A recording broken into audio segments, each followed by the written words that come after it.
বহরমপুরের পর এবার নওদা। ভোট প্রচারে বেরোনো অধীর রঞ্জন চৌধুরীকে ঘিরে ফের বিক্ষোভ দেখালো তৃণমূল।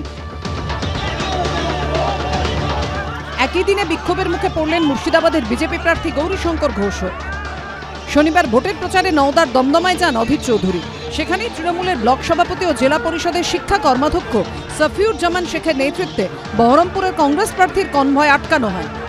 শুরু হয় অধীর চৌধুরীর গাড়ির সামনে বিক্ষোভ।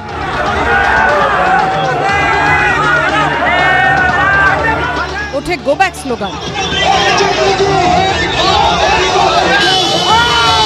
তৃণমূলের বিক্ষোভকারীদের সরাতে গেলে তাদের সঙ্গে পুলিশ ও কংগ্রেস প্রার্থীর নিরাপত্তারক্ষীদের ধস্তাধস্তি হয়। প্রায় মিনিট 15 ধরে চলে এই অবস্থা। যত মানুষ আমাদের পক্ষে সমর্থন বাড়াচ্ছে তত তৃণমূলের আক্রমণ বাড়ছে। এটা পরিষ্কার পরিচ্ছন্ন বাংলার দিদির নির্দেশ, তার পরামর্শ। ভোট প্রত্যেকটা মানুষ দেবে। মুর্শিদাবাদের একটা বুথ দখল হতে দেব না, দেব না, দেব না। যদি তৃণমূল মুর্শিদাবাদের বুথ দখল করে ভোট করে, আমি রাজনীতি করা ছেড়ে দেব। গালাগালি দিয়ে, গো ব্যাক স্লোগান দিয়ে আমার গতি রোধ করতে চাই।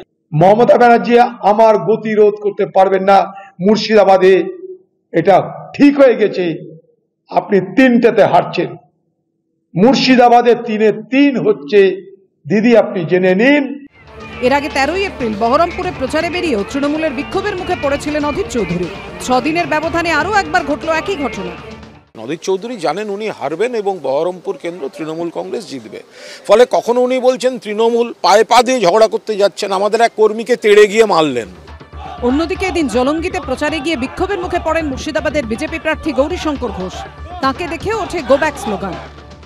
বিজেপি তুমি জবাব দাও, 15 লক্ষ টাকা কোথায় গেল? দেশের টাকা চুরি করে বিদেশ গেল। কে গো ব্যাক বললো, কে কালো পতাকা দেখালো, তাদের ব্যক্তিগত বিষয়। ওরা তৃণমূলের দুষ্কৃতী, ওদের এটাই লক্ষ্য, এটাই তাদের কাজ।